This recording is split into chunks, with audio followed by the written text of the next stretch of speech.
이사벨 등거 28번째 시간입니다. 오늘 이사 29장을 통하여 시온산을 위한 하나님의 역사에 대해서 아리엘에 대해서 변론을 해보도록 하겠습니다.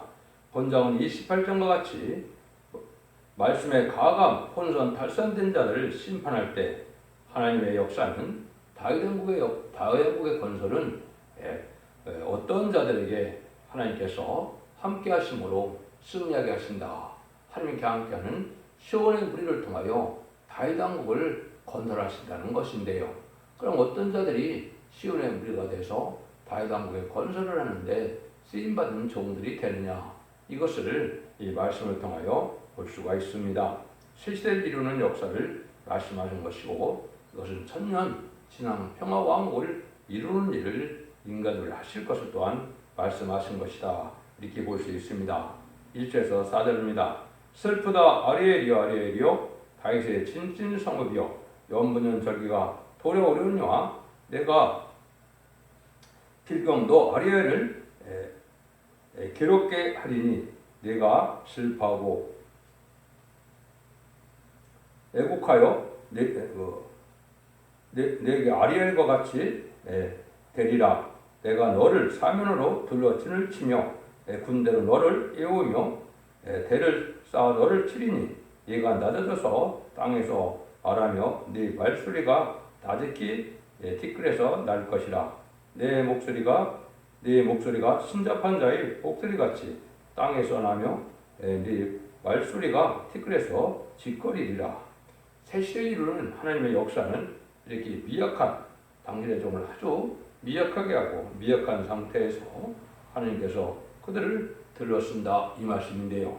뭐라고 말씀합니까? 아주 인간의 힘으로는 아무런 소망이 없는 그런 절망 상태에 들어가게 된다는 사실을 표현하셨다, 이렇게 볼 수 있죠. 그래서 필경 좋은 시대는 다윗 왕국인데, 이 좋은 시대가 다윗 왕국이 오긴 오는데 그 전에 아주 말할 수 없는 이러한 자리에 처하게 된다.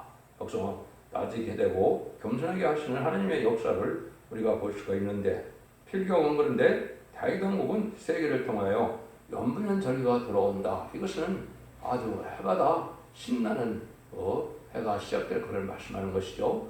천년왕국의 안식대로서 즐거운 아주 행복한 시대가 오게 되지만은 그 전까지는 아주 필경, 아주 낮아지게 되고 미약하게 되고, 결국은 시분잡한 자와 같다는 것은 말은 뭡니까? 미친 자라는 소리를 듣게 된다, 이런 말이겠지요. 티끌이고 한다는 말은 지극히 아주 낮아져서 누가 거들떠 보지 않고 무시하고 멸시받을 형편까지 된다, 이렇게 볼 수 있는 것이죠.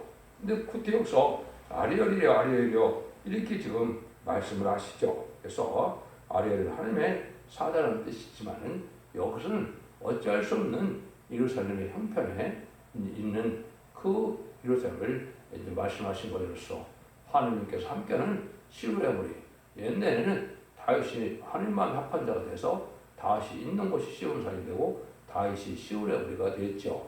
그래서 인간 정문에도 하나님의 기뻐하는 말세의 사명자와 함께하는 자들이 나오는데, 그 자들은 아주 그렇게 미약하고 또 그렇게 또 천대받고 멸시받고 또 이제 낮아져서 이제 티끌에 구하는 것 같이 또 신접한 자와 같이 그런 형편없는 사정에 처하게 될 것을 말씀하신다, 이렇게 볼 수 있는 겁니다.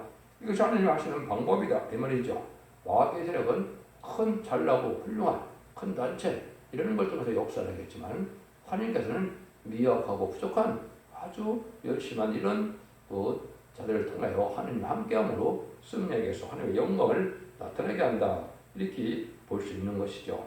이것이 이제 해 군데에 나타나죠. 미가서 4장에도 보면 딸 시온이여 해산한 여인에게 이제 부르짖으라 그러는데 뭐라 그럽니까? 들에 거하며 또 바벨까지 이르러서 구원을 얻는다, 이렇게 얘기했죠. 그래서 이것도 마찬가지로 시온의 무리는 아주 어려움에 처할 때까지 또한 망하는 그런 순간까지 올 것을 말씀하시고, 거기서 해산의 쑥을 다에다가 하나님의 능력의 함께함으로 승리하게 될 것을 또한 말씀하신 것이죠.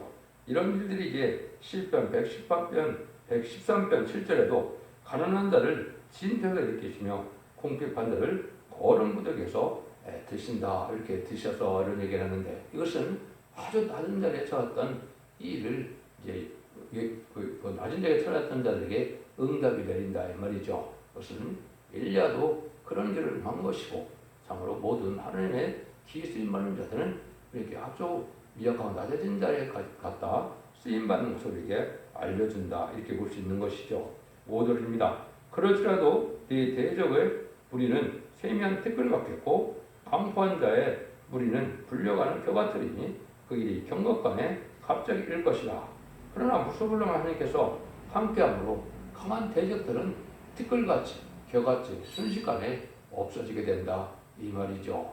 인간적으로는 그 강한 세력이 큰 세력이 승리할 것 같은데 하나님이 함께하는 역사할 때는 그러한 강한 세력과 큰 세력은 티끌과 겨같이 순식간에 경각간에 멸망이 되고 아주 낮아진 시온의 무리는 큰 승리의 무리가 돼서 이제 승리할 것을 말씀하는 것이죠. 그래서 말씀대로 이렇게 이제 갑자기 역사가 나서 말씀대로 대적이 갑자기 망하게 된다.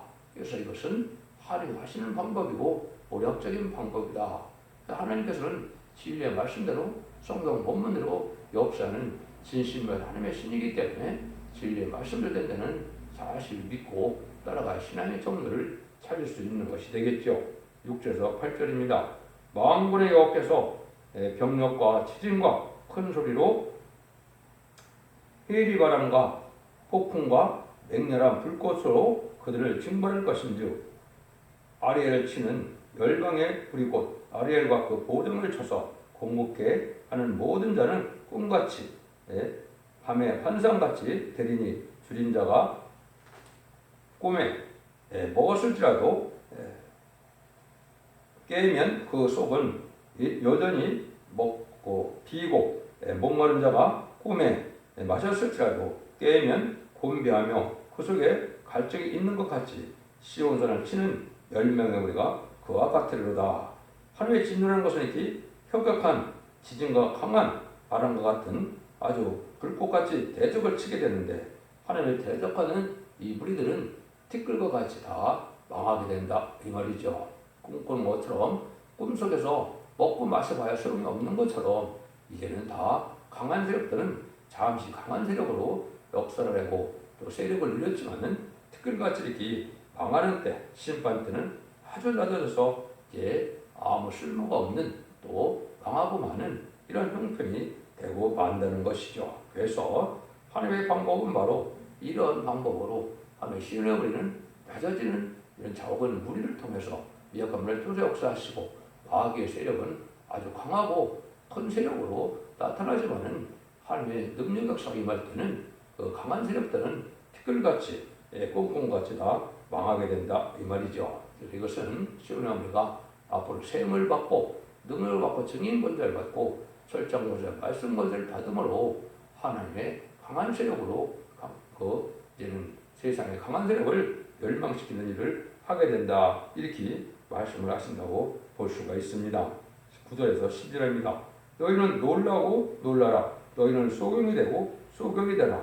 그들의 취함이 포도주로 인함이 아니라 그들의 비틀거림이 독주로 인함이 아니라 대저 여호와께서 깊이 잠들게 하는 신을 너희에게 부어주사 너희 눈은 감기셨음이니 눈은 선지자요 너희 머리는 덮으셨으니 머리는 선견자라. 그러므로 모든 묵시가 너에게는 마치 봉안책의 말이라. 그것을 유식한 자에게 주며 이르기를 그대에게 청하노니 이를 읽으라 하면 대답하기를 봉하였으니 못하게는 할 것이요 또 무식한 자에게 주며 이르기를 그들에게 청하노니 이를 읽으라 하면 대답하기를 나는 무식하다 할 것이니라. 하나님께서 참된 종을 대적하는 이런 큰 불의와 격권세력의 무리들은 바로 잠들게 하는 신을 준다.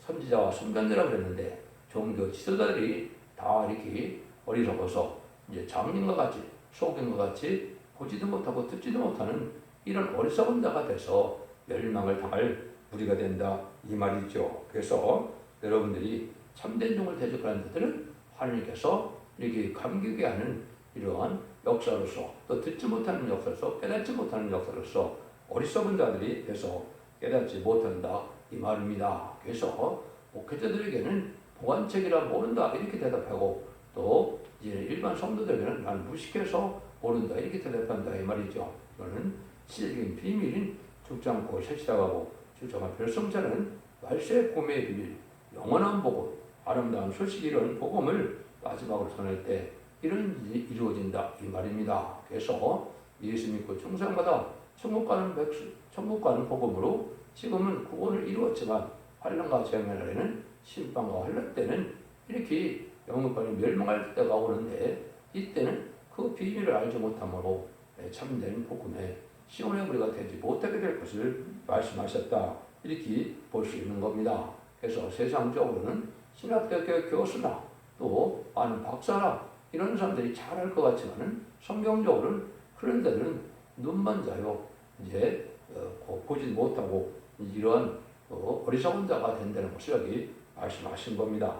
이것은 인간의 지식으로 지혜로 말미암아 성경 말씀을 깨닫게 되는 것이 아니라는 겁니다. 하나님께서 열어주고 또 하나님의 성령의 역사로 깨닫게 하는 방법이라는 걸 말씀하신 것이죠.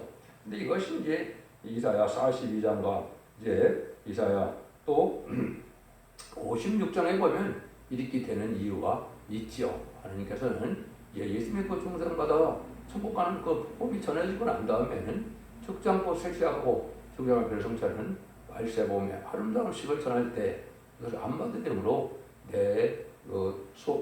나의 사명자 하나님의 사명자가 소경과 기목이가 된다고 말씀하시죠.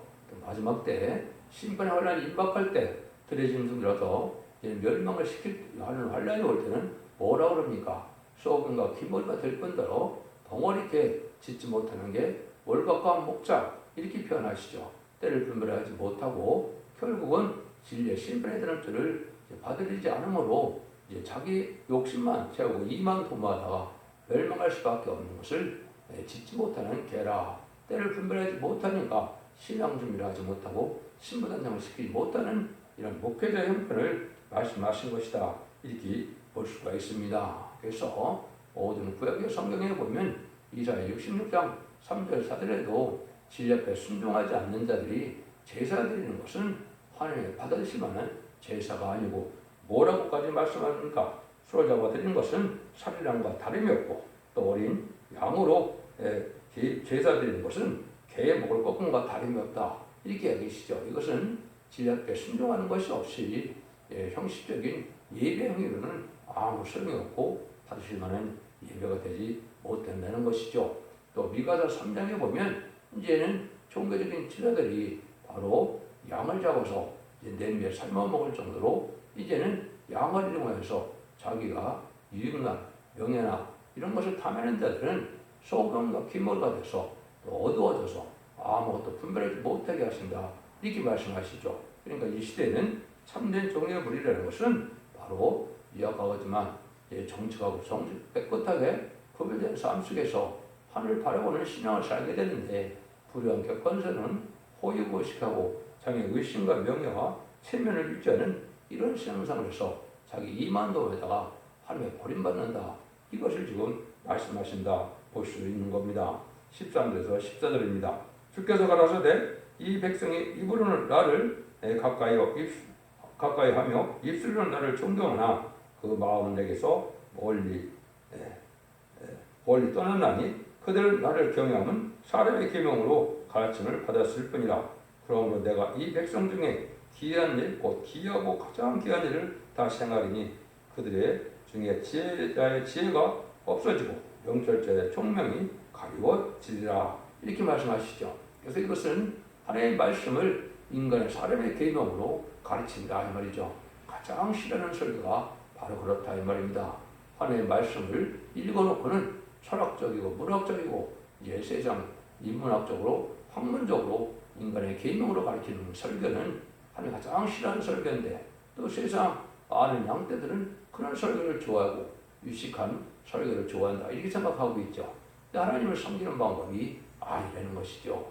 하나님이 받아들일 만한 진리의 설교는 진리의 말씀대로 그래서 진리는 말씀으로 풀어서 말씀대로 되어지는 하나님의 법을 가르쳐야 되는데 그런 설교를 하지 않고 또 형식적인 설교가 되니까 뭐라 그럽니까?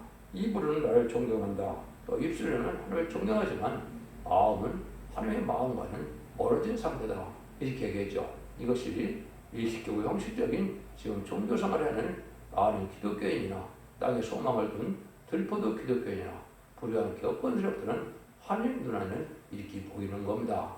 여러분들이 참된 진리라는 참된 신앙이라는 것은 진리 앞에 진리를 지켜 순종하고 해결하는 역사가 있어서 진리 앞에 말씀을 지켜나가는 삶이 있어야 되는데 그런 삶이 없이 그냥 형식적인 종교적인 행위로 구원받고자 하는 분들은 바로 하나님이 소금과 기물이가 된다 해서 지혜자의 지혜가 없어지고 총명자의 이제 명철자의 총명이 가려워진다. 가장 기이하고 가장 귀한 일이라는 것이죠. 그러니까 세상적으로는 교권들에게 총회장이나 높은 데 있는 목사나 이런 자들이 결국은 그래서 아무것도 깨닫지 못함으로 진리를 영접하는 신앙을 갖지 못할 것을 말씀하신 것이죠. 하나님께서는 예언서에 초림과 재림을 다 말씀하셨지만 목적은 뭐가 목적이겠습니까? 재림의 때에 살아남고 재림의 때에 하나님의 꼴 받는 것이 목적이겠죠. 재림의 때가 되면 이렇게 목회자들이 타락하고 불의한 세력이 되어서 하나님의 버림을 받는 세력이 될 것을 지금 말씀하셨다. 이렇게 볼 수 있는 겁니다. 그래서 인간적으로는 유식한 것 같지만 아주 어리석은 자들이 됐다 이 말이죠. 이런 것들이 이제 하나님께서 하시는 내용이라는 걸 여러분 말씀을 하시죠. 그래서 주님께서도 마태복음에 보시면 뭐라 그럽니까? 이 모든 것을 이제 내게 주셨는데 아버지께서는 바로 지혜 있는 자들에게는 숨기시고 또 이제 아들을 어린애 같은 자들에게는 나타내는 것이 하나님의 뜻이다 그랬죠. 그래서 또 아버지의 뜻대로 소원대로 하나님의 계시를 받는 자에게는 또 하나님의 비밀을 주님을 잘 깨닫지 못한다는 그런 말씀도 하시죠. 이것들은 바로 어린애 같은 자들에게 오히려 하나님께서는 진리를 깨닫게 하시고 하나님을 잘 섬기게 하는 역사가 오는데 그 시대는 이제 그 어린애 같은 자가 누구겠습니까? 12사도가 되죠. 그 시대에 지혜자나 이제 명철자는 누구겠습니까? 종교적으로 대제사장이나 율법학자나 서기관이나 장로나 유사나 이런 사람들이 되겠죠. 그런 자들은 주님을 이제 구세주로 하나님의 아들로 보이지 않게 되고 이제 어리석고 미련한 것 같고 어린아이와 같은 이 사도들은 주님이 하나님의 아들로 이제 보이고 느껴지니까 사도가 되는 원래 은혜를 받게 된다. 이런 것을 이제 설명하는 것이다. 이렇게 볼 수가 있는 겁니다. 이런 일들이 이제 많은 예언이 되어 있는데요. 15절 16절에는 화에 쓰든 적 자기의 도물을 여호와께 길이 숨기려 하는 자에게 그 일을 어두운 데서 행하며 이르기를 누가 우리를 보라 누가 우리를 가르라 하니 너희의 패려함이 심하도다. 토기장이를 어찌 진흙같이 여기겠느냐. 그 지음을 받은 물건이 어찌 자기를 지은 자에게 대하여 이르기를 그는 나를 짓지 아니하였다 하겠으며 또 빚음을 받은 물건이 자기를 빚은 자에게 대하여 이르기를 그가 총명이 없다 하겠느냐. 그들이 어두운 것을 행하면서 자기에는 아무도 모른다는 이러한 불의한 일을 많이 한다는 것이죠. 마치 창조주를 잊어먹고 토기장애를 부인하는 것처럼 빚짐을 받은 그 토기가 토기장애 보고 이제는 지혜가 없다, 능력이 없다 이럴 수 없는 거랑 마찬가지로 이제는 인간들이 그렇게 된다 이 말이죠. 그래서 하나님을 경외하는 마음이 없음으로 말미암아 이렇게 어리석음에 대해서 결국은 이제는 창조주를 부인하는 그런 능력을 부인하는 그런 행동까지 하게 된다 이 말이죠. 그래서 자기의 지식과 자기의 어떤 고집으로 해다가 하나님의 참된 죄를 받지 못함으로 교만하게 되므로 하나님을 알지 못하는 하나님의 섭리를 비밀을 깨닫지 못함으로 구원의 비밀을 깨닫지 못함으로 망하게 될 수밖에 없는 그런 형편이 된다는 것을 말씀하셨다고 볼 수 있죠. 미국의 레바논이 기름진 밭으로 변하지 않겠으며 또 기름진 밭이 살림으로 여김이 되지 않겠느냐. 그날에 기머거리가 책임의 말을 들을 것이며 어두고 캄캄한 데서 속이는 눈이 눈을 뜰 것이며 볼 것이며 겸손한 자가 여호와를 인하여 기쁨이 더하겠고 사람 중 비핍한 자가 이제 거룩한 자를 인하여 즐거워하리라. 이는 강포한 자가 소멸되었으며 경건한 자가 그쳤으며 제약의 기회를 엿보던 자가 다 끊어졌습니다. 그들은 송사의 사람에게 죄를 입히며 성문에서 판단한 자를 울음을 잡듯 하며 헛된 일로 의인을 억울게 하느니라. 하나님께서는 인간의 지혜와 지식이 필요치 않기 때문에 차라리 기복거리 소금 같은 자들은 그런 겸손한 자들이라면 하나님 깨닫게 하고 보게 하고, 오히려 세상적으로는 지혜와 지식이 많은 자들은 소금과 기목을 같이 깨닫지도 못하고 보지도 못하게 하는 이런 일이 있다 이 말이죠. 그래서 하나님께 인간은 겸손해야 되는데 겸손하지 못한 자들이 이렇게 어리석은 자가 돼서 보지 못하는 소금과 같고 듣지 못하는 기목이 같은 형편에서 아무것도 준비를 하지 못하고 결국은 심판 때 살아남지 못하는 그런 지경에 처할 것을 말씀하셨다고 볼 수 있습니다. 22절에서 24절입니다. 그러므로 아브라함을 부족하신 여호와께서 이 야곱 족속에 대하여 말씀하시되 야곱이 이제부터는 부끄러워 아니하겠고 그 얼굴이 이제부터는 시세까지 아니할 것이며 그 자손을 나의 손으로 그 가운데서 행한 것을 볼 때 내 이름을 거룩하다 하여 야곱의 거룩한 자를 거룩하다 하며 이스라엘의 하나님을 경외할 것이며 마음이 혼매된 자도 청명하게 되며 빈핍한 자도 교훈을 받으리라 하셨느니라. 하나님께서는 이렇게 당신을 의지하는 자들은 부끄러우거나 실축함을 당하지 않도록 역사해줘서 완전한 속죄를 받게 되지만 불우한 겪어들었과 자기의 부족을 늘 느끼지 못하고 경안한 자들은 어리석어서 아무것도 깨닫지 못함으로 결국은 망하게 된다 이 말입니다. 그래서 이러한 역사도 말하는 야곱이 옛날 야곱이 아니죠. 창세기에 있던 야곱은 이 예언서 이스라엘을 쓰기 전에 1000년 전의 사람들이니까 이런 사람들은 아니죠. 이것은 인간들의 말세의 사명자고 인간 중 안에 다시 이제 하나님의 쓰실 종들을 뜻했다 이렇게 볼 수가 있는 겁니다. 그래서 이 시대에 크게 쓰일 종들은 이렇게 하늘같이 겸손한 자들이고 또 하나님 앞에 신같이 쓰일 종들은 인간이 보기에는 어리석은 것 같지만 하나님 그들을 지혜에게 총명을 주고 하나님 능력이 않게 함으로 승리하게 하시고 세상에 큰 세력을 얻어서 큰 권세를 가진 것 같지만 불의한 권세력이나 불의한 세력들은 다 망하게 될 수밖에 없는 때가 온다는 것이죠. 그래서 여러분 하나님의 이런 모략은 세상적으로 아주 적은 자가 미약한 자, 부족한 자, 어리석은 자 이런 자를 들었습니다. 이렇게 말씀하시죠. 그래서 고린도서 1장에도 보면 하나님 그렇게 말씀하셨죠. 있는 자를 이제 없는 자를 들어서 있는 자를 부끄럽게 하고 어리석은 자를 들어서 지혜 있는 자를 부끄럽게 한다는 이런 말씀으로 이 인간 중에 하나님께 쓰임받는 것은 오직 하나님 앞에 믿고 의지하는 마음 속에서 겸손한 자들을 들어 쓰시고 세상적으로 지혜와 지식을 가진 자들은 교만해서 하나님을 알지 못하고 하나님 성령을 깨닫지 못함으로 소금과 기mol같이 방하게 된다 이렇게 말씀하시는 것입니다. 그래서 하나님의 역사라는 것은 인간의 생각과는 달라서 인간들이 멸시하고 천대하는 자들을 들어서 새 시대를 이룰 때는 멸시를 받던 모든 사람들은 이제는 자동적으로 하나님께서 복을 받게 하고 이제는 이런 세상에 교만하고 어리석은 자들이 되어서 결국은 망하게 된다는 사실을 말씀하시는 것이죠. 여러분들은 진리 앞에 순종하는 자로 비록 가난하고 미약한 상태일지라도 정직하고 깨끗하게 그렇게 순종하고 겸손한 자가 되서 하나님의 사랑을 받는 자가 되가 시온의 뿌리가 되죠. 그리고는 말세 복음이 예언 말씀 읽고 듣고 지킴으로 언제와 잡은 자를 해서 죽지 않고 새 시작하고 죽지 않고 승천하는 이러한 복음의 순종함으로 예수님이 오실 때 남은 종이 되어서 새 시대의 축복을 누리게 된다는 것이 하나님의 우리학적인 일이라는 것을 말씀하신 겁니다. 여러분들은 겸손한 자가 돼서 다 같이 새 시대의 축복을 누리고 다섯 만대의 축복을 누리는 복된 종들과 성도님들이 다 되시기를 예수 이름으로 간절히 축원드립니다.